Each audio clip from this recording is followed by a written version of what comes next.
Hi, everybody. This is Britta, and this is I can't remember some episode of the Getting to the Core podcast. I think it's probably number 8, and this is Ask Me Anything about presence and mindfulness. So to start us off, why don't we actually start with a little presencing exercise? So just if you are not driving or not doing anything, just sit, find a comfortable position. If you are doing something, like some people listen to this when they're running, some people when they're doing dishes or something. So my invitation for you is to just make this more mindful, whatever you're doing right now. If you are listening to this while you're doing the dishes or while you're running, just become mindful of what's happening and what are the sensations that you're aware of. And if you have a moment where you can actually stop and sit, just take that moment right now and just with me, just close your eyes and just take a few deep breaths. So once your body is settled into a comfortable position, just see if you can, in and out through the mouth. Just take a few deep breaths into your lower belly.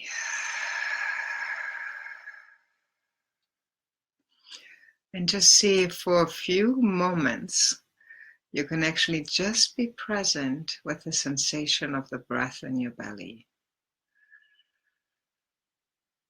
So your belly should inflate as you're breathing in.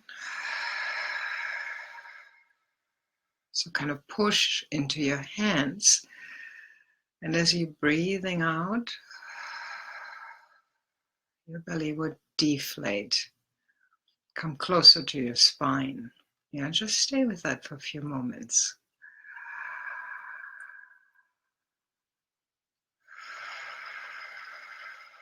And if your mind wanders off, just bring it back.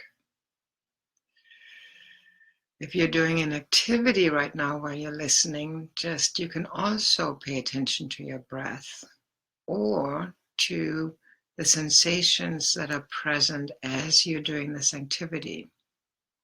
If you can, maybe even slow this activity down a bit.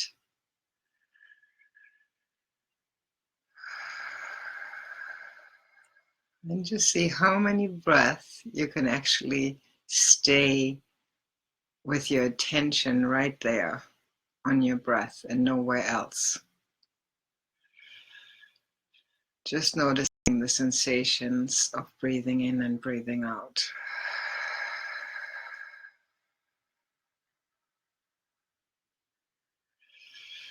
Many of us, it's 1, 2, 3 breaths, and then we're off somewhere, right? So the first thing I just want to say about this is totally normal. So don't think that you don't know how to be present or how to be mindful. It's really about what we do when we get distracted. So for this super simple exercise of just breathing into the lower belly,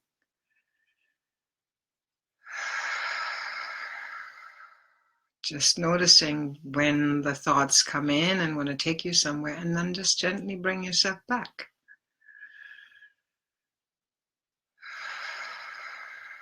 And in a certain sense, that's all I really need to say here for this Ask Me Anything.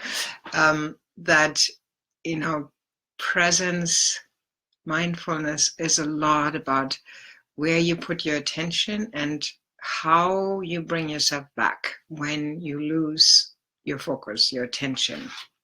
And then we have some questions here. So let's see, I'm going to start with someone's question about, this is actually good. This is for the ones of you that have already practiced mindfulness and presence and have your attention on it and want to be more present. So here's a question.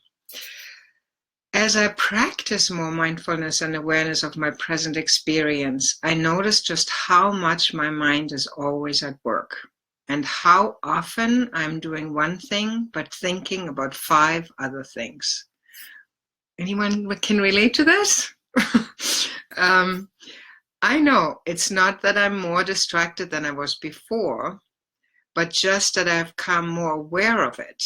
Great insight, yeah?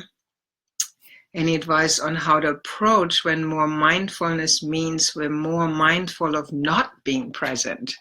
So that's a great question. So a few things about that. Yes, that is definitely what happens when we are more aware, when we're more present, when we're more mindful. That is something we will notice, that how much we're thinking.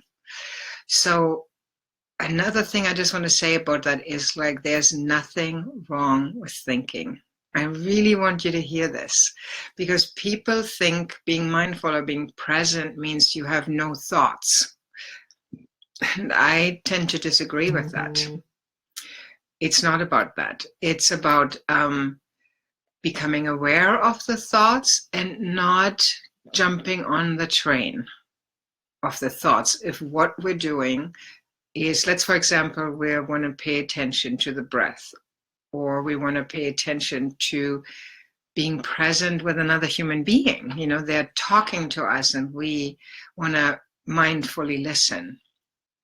Or we're doing something, we're working on something, and we really want to be present with that project and not think about a million other things, because we know that's how we're more efficient, right? So any of those situations, you know, because mindfulness and presence is not just about when we're on our meditation pillow, but it really is about all day. Yeah, that's another misconception, that mindfulness is meditation. And then so we meditate for this little bit of time, and then the rest of the time we just go on with our day. It's really meant to be brought into every moment of our everyday life. So for example, I just became aware of my hands folding, right? Just as I was talking to you. And my breath in my belly. And my belly feels a little tight. You know, and I notice when I breathe in, there's a little tightness in my body, in my lower belly. And it feels full because I just had lunch. So just that little bit of physical sensation and becoming aware of my physical sensations just brought me a little bit more present with you here on this Facebook Live thing. So first of all, it's normal that we're thinking. The mind is made to produce thoughts, just like our heart is made to produce heartbeats. So it will think, and thoughts just arise out of nowhere. Yeah, you're not choosing to think about 5 other things when you're doing one thing. They just come. Yeah. So first of all, it's not about repressing those thoughts or making those thoughts wrong or making yourself wrong for thinking so much. But it's more about, okay, noticing the thoughts and then simply letting them go. So if I want to concentrate on, let's say here on my, this is distracting, these little emojis in the bottom. So if I don't want to concentrate on the emojis, but actually want to concentrate on what I'm talking about, that's a choice that I can make, right? I have to say, okay, I'm focusing, I'm training my mind to be with the theme here. Yeah. So this is a good example. So it's more about where you put your attention and then practicing that over and over again. And for that, meditation is awesome.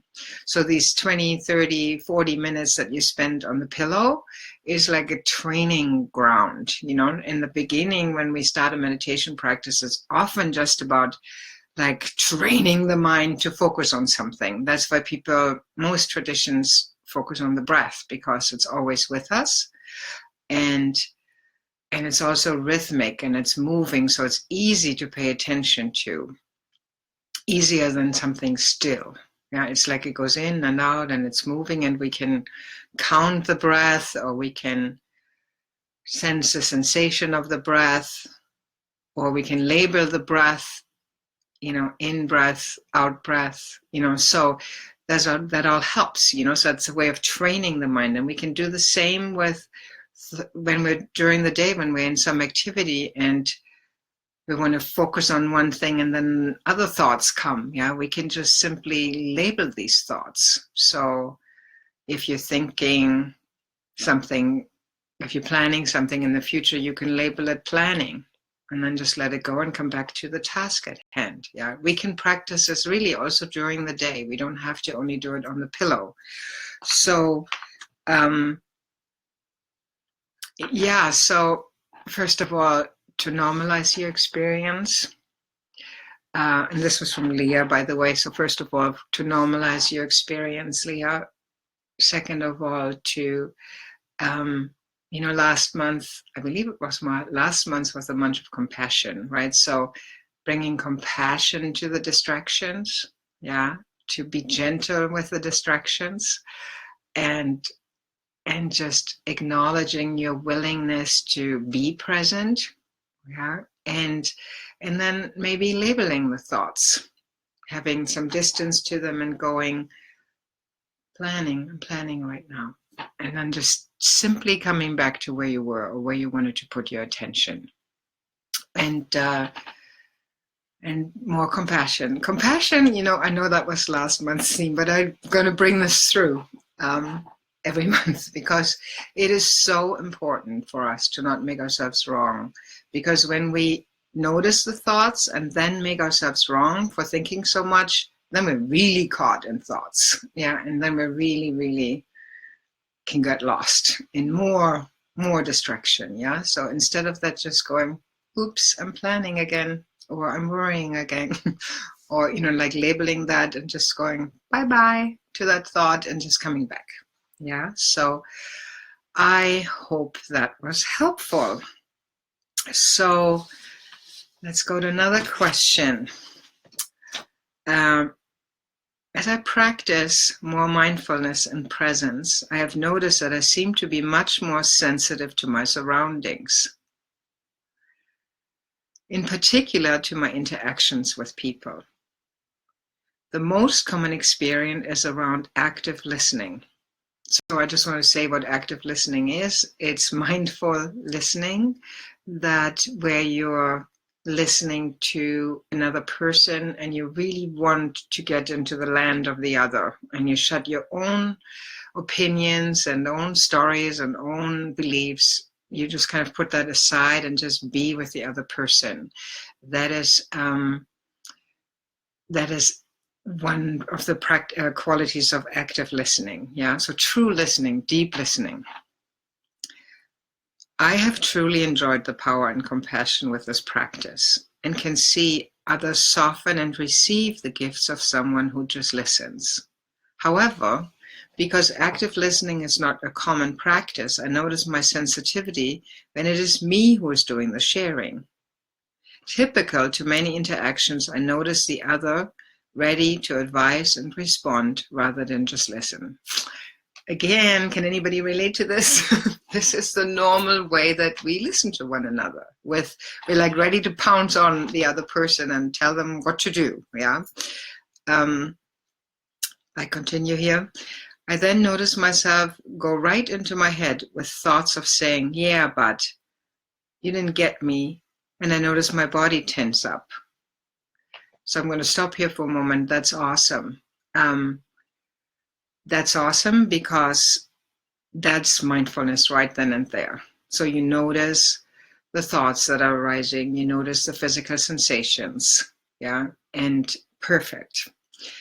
I keep going. The inner dialogue that I have is an understanding that active listening isn't common, so this person doesn't realize they're not helping.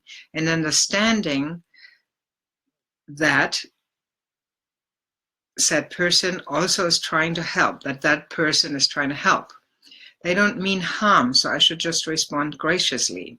However, inside I'm feeling disconnected and obligated to accept the advice with a fake smile and a nod of my head. Do you have any thoughts on this? Advice on easing this common interaction without making anyone wrong? What a great question again. So first of all, acknowledge yourself for the self-awareness you have, because that, again, mindfulness and presence is not about changing the experience. This is another thing that's really important. We're not changing anything, and it has no agenda in other than to be with what is. Very difficult for us, right? It's like, what, that's it? But in a certain sense, that is it. Just to be, to lean into the present experience. So here I am. I have this beautiful intention to actively listen to someone else. And then they give me advice and I don't like it, right? It's like my body tenses up, my thoughts come online, and here's my all standard answer: compassion. Like, that's also normal. Nobody likes to be given advice unless we specifically ask for it. Yeah, it's just unpleasant to get advice when we don't want to be receiving advice. So my advice would be to all of you listening, just to kind of internalize that people don't like to be given advice. So to refrain from it, and then when you're getting advice and you haven't asked for it, to be compassionate with yourself if you don't like it. This is a bit of a tangent, but we basically only really receive advice or support when we've asked for it, when we're open to it, when what we call at COR, we call that the healthy self. So the part of us that is present, mindful, compassionate, wise, when that part says, yes, I want help, I want support, I want your advice, then we're ready to actually receive it. If we haven't asked for it or are no requests from it internally, that's just going to activate our survivor self, which in COR, that's the part of us that's sort of our regular MO, like the way we act in the world without, when we're unconscious, when we're not mindful, when we're not present, we're basically stuck in our defenses and our survival strategies. And that gets really activated when we receive advice without asking for it, or when we don't want any advice and we get it. Yeah. So, which sounds like that's what happens for you. You get, your body tenses up and gets into gets a little bit of right, and the thoughts come in. You don't get me. You don't, So those are good signs that the defenses get activated. So then, which first of all, again, is completely normal. And I just wanted to follow up on. I think it was Leah who said, yeah, that normalizing piece especially, that's helpful, just to know this is common humanity. When we don't want advice and we get advised, we react. Yeah, so common humanity. And so first of all, to know that. Second of all, be compassionate with yourself. Oh, I'm getting defensive. And third of all, just noticing it. Like you said, noticing. We don't have to act on that just because we're getting tense or we're having these thoughts. Yeah. So there's many options in that situation. The most passive option is to just be with your physical sensation and continue to listen. Yeah. Just be with that tension in the belly and the thoughts, and come back if you really want to just keep listening, and then you just let that go, maybe tend to that later. Or you could, of course, tell the person you said, would you be willing not to give me any advice? Like I'm not really open to this right now. That is a more active solution, right? Where you can say it in a gentle way, like, I'm noticing I'm feeling a bit tense, and uncomfortable. Would you be willing not to advise me right now? I just would like, just to have a conversation with you where we just listen to one another. Risky, right? Very risky and more vulnerable.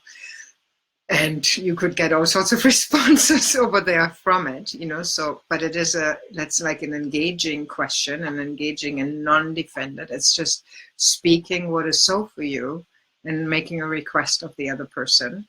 That's another way. Or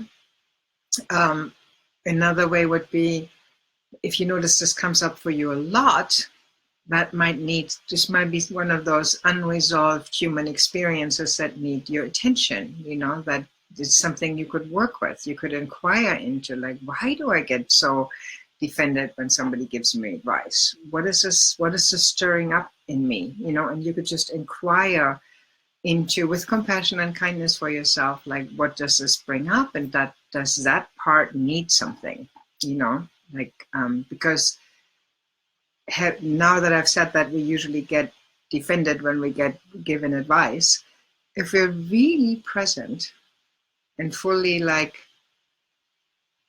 aware, fully in our healthy self, and listen, and somebody gives us advice, then we can just go, oh, that's advice that doesn't really, either it lands for me what they're saying, or it doesn't land for me, like in either way. I'll either take the advice or I don't take the advice, but there wouldn't be a trigger inside. So it's triggering something inside of me, probably childhood feelings of, parental stuff, or feeling made wrong, or feeling not seen, or all sorts of things could come up in that situation. It might be a time to tend to this, so those are 3 different options. I would say to that. So let's see what we've got here. Hopeful. Yes, Danny, you get that people don't like to be given advice. And I just want to say, I love to give advice. That's why I'm on this Ask Me Anything. So, and I started coaching people when I was 5 or something, and I always told people what I think they should do. So you could always make a profession out of it. So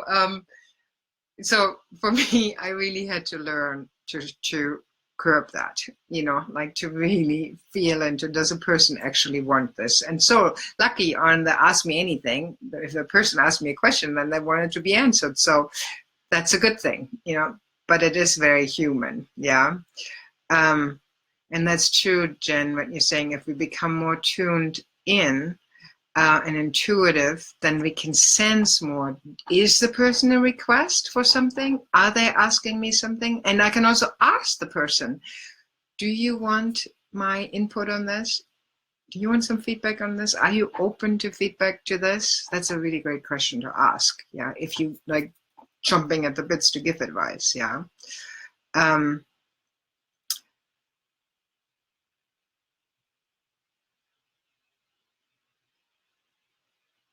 So there's a question from someone. I'm not going to say the names right now to keep confidentiality, but there's a mom here that says, can I ask for advice? How can I help my 6-year-old daughter come to a compassionate and accepting place around the fact that her father has severed his relationship with her?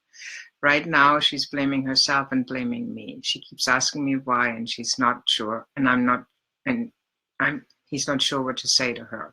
So this is a very difficult situation, and very, again, compassion.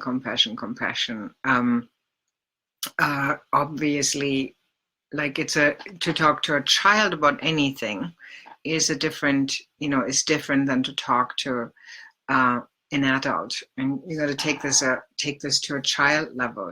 Like I think the basic teaching for a child is these simple principles of not placing blame on herself or you.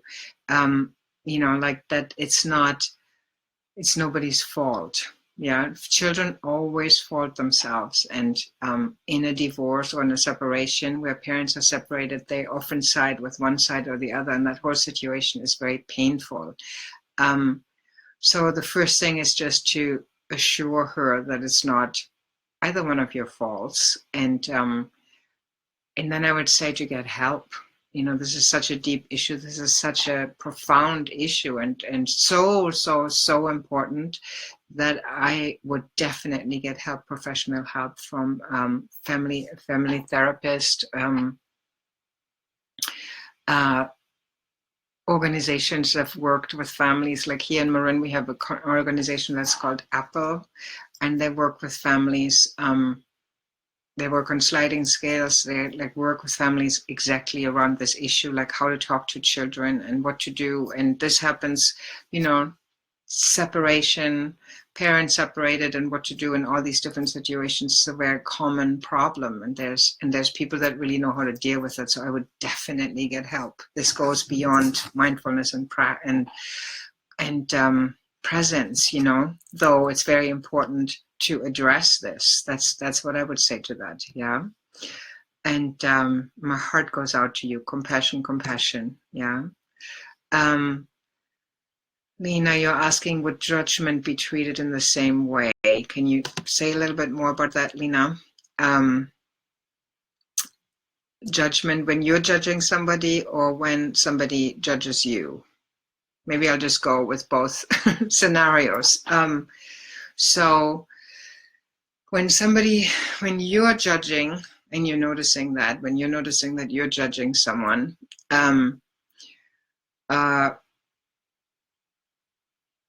first of all, is to not act on that. So here's another little teaching that I like to give. It's about the stoic and the addict, right? So the stoic response to things is, and they're both parts of the survivor self, right, is to suppress it. So I notice that I'm judging and I don't like it, so I try to suppress it, right? The addict acts out on this and just blurs the judgments out on the person, right? Both of these ways don't work. Yeah, judgment is just like anything mental, is a mental thing, right? And it's a function of the mind. It's a very normal function of the mind. We're spewing out judgments all the time about what's right, what's wrong, what's good, what's bad, what I should do, what I shouldn't do, what somebody else should do or shouldn't do. That's just what the mind does, yeah? And it's different than discernment. Discernment comes from the healthy self. And how we can discern that is judgment always has an energy of it, of kind of like, there's a grip to it. There's like an attachment to it that feels tight. Internally, there's a tension, yeah? Discernment feels more open, yeah? So that's one way to distinguish them. And there's not such a stronghold on them. So, we don't want to suppress the judgment and make it wrong, and we don't want to act out on it. We just want to be present. Okay, how does this feel in my body? Like often when I judge, I have like a tight jaw, and my shoulders get tight, and I always want to form fists, like I'm ready to fight. It's a fight thing from my personality. So I just breathe. I notice that I'm judging. I breathe into it and I notice the sensations in the body and I bring kindness. Like obviously something just got triggered in me. This is very good to know. When I'm judging somebody or something and I have all this charge with it, I'm triggered. There's something I need that I'm not getting in that moment. And I can engage into an inquiry. I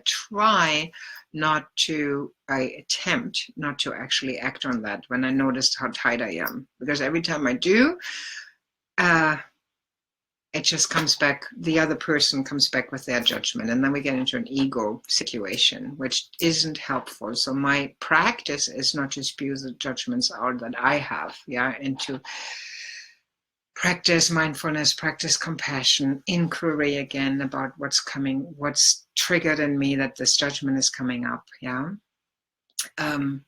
Or when I do spew it out, because I'm not always catching it, I apologize and I say, okay, let me start again. Like that's my practice with Lee, for example. My husband is like, I catch myself and I go, you know what, that was judgmental, and I just want to reel that back. I'm sorry, and here's what's coming up for me. I take it to myself, yeah. So that's when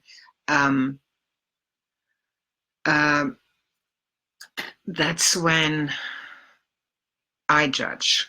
When judgments comes to me, this is not that different actually. I also don't want to suppress my reaction to it or make it wrong, and so usually I don't like it when I get judged, right? Or like it's hard, or depending on how harsh the judgment is, it can really like get in, right? And I attempt not to suppress that, and I also don't act out on it. Acting out usually looks like either I'm imploding, and taking that judgment of the other person and make myself wrong, or I explode and fight with the other person, right? And defend myself.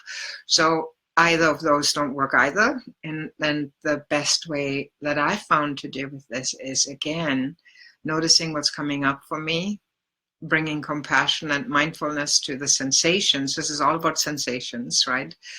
And breathe. And if I have a trusting relationship with the person, I would share that. I would say, when you just said that, I felt tight in my chest, or, I notice I'm getting defensive, my jaw is tight, or whatever I'm noticing. And would you be willing to say this in another way that I can hear this? Because this is really hard for me to hear like this, so this is when I catch myself, right? When I don't catch myself, again, it's not like we only have one shot at being mindful, and then if we don't get it, then we're screwed, right? Like, we can always apologize and start again. Yeah, because the present moment always presents itself again. And as soon as we become aware or present or mindful to what just happened, we can name it, step back and go, okay, let's have a new beginning. Remember, that was our January theme, new beginnings. We always have new beginnings. Yeah, we don't have to keep going with that. So I hope that's helpful with the with that question. Yeah. So, just to go to the very end of your comment here with a fake smile and the nod of your head. So that's also something to notice, the fake smile. Like, when you really don't feel like smiling, and just to be, again, gentle with yourself if that happens, and then make another choice when you notice that you're inauthentic, making another choice, one of those choices that we just talked about. Okay, quickly to Yuki.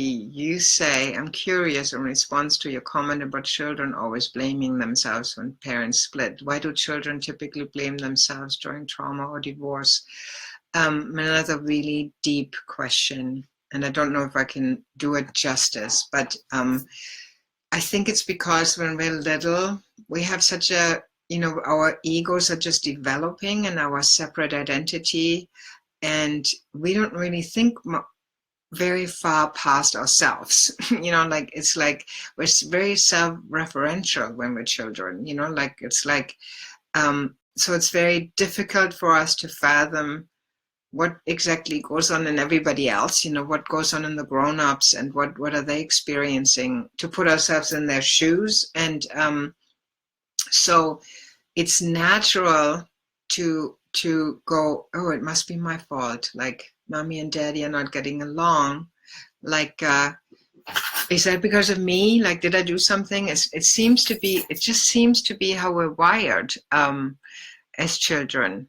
And probably a child psychologist could explain this much better, but that seems to be what's happening, that our little egos are forming in our own personalities, and it's natural, easy to just make everything about us. And as we're growing up, and we're more aware of the field and everybody else, and more empathetic and more understanding, cognitively understanding of what's going on, and that not everything is about us, then we're learning that if somebody else is mad, that doesn't necessarily even mad at us. It doesn't mean it's about me, but that's even for a lot of adults difficult to learn, that not everything that's going on is about me, So, and when we're little,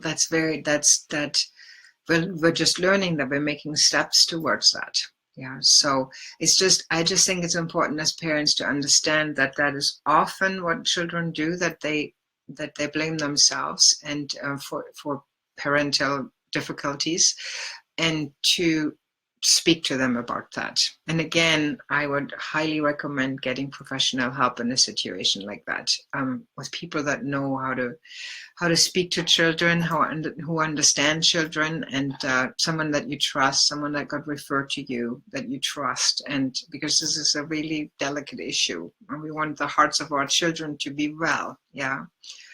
So I think that's it, darlings. I think I'm gonna, I'm just gonna answer one more quick question from somebody who's a meditator and who basically says, he happens to practice centering prayer, and he says, sometimes during meditation it happens that my mind wanders off, but I go to some other state where I'm getting some sort of download. It's always quite valuable, providing me with insights or lessons that are precious gifts. And yet that is not the intent of the meditation. And I wonder about how is this affecting my developing the muscle of coming back to the present moment? What are your thoughts about this? Should I try to somehow separate the two activities and be strict with my meditation practice, but then also make a separate additional time for receiving practice? Yes. The answer is yes.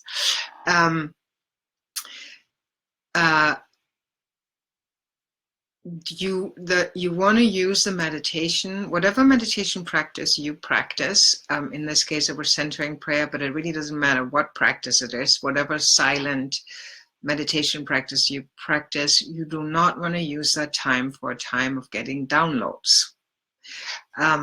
It's a time to practice presence and train your mind or open to something greater, to a connection with something greater, and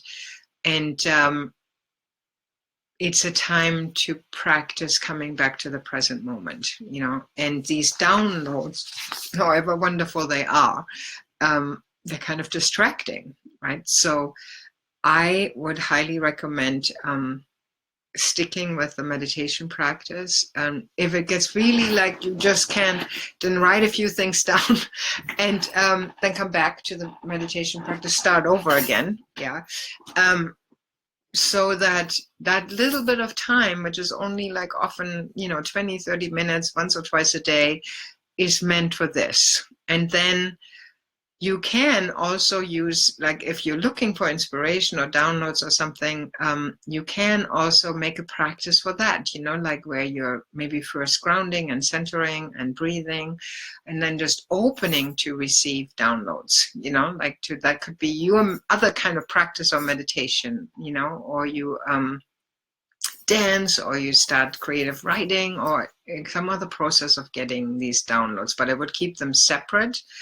And, my meditation teacher used to say, it doesn't matter what comes. Like if the Virgin Mary comes to you and gives you a download or whatever, just say thank you and come back to your practice. It's like this is the time. And I remember him saying, if this is a divine download and you're meant to get this, it'll be there after those 20 minutes or 30 minutes. It'll come again. Don't worry about it. So that would be my opinion. Now, other people might have a different opinion about this, but I really think this precious little time that we have to practice meditation, practice the method, whatever method you're doing. I'm also really against mixing different methods because they have different intents. Stick with one and stay with it and go through it for a while, because the richness of that meditation practice will only come after practicing that particular one for a while. So that's it, darlings. Thank you so much for your beautiful questions, and thank you for joining me, and sending you lots of love. Bye-bye.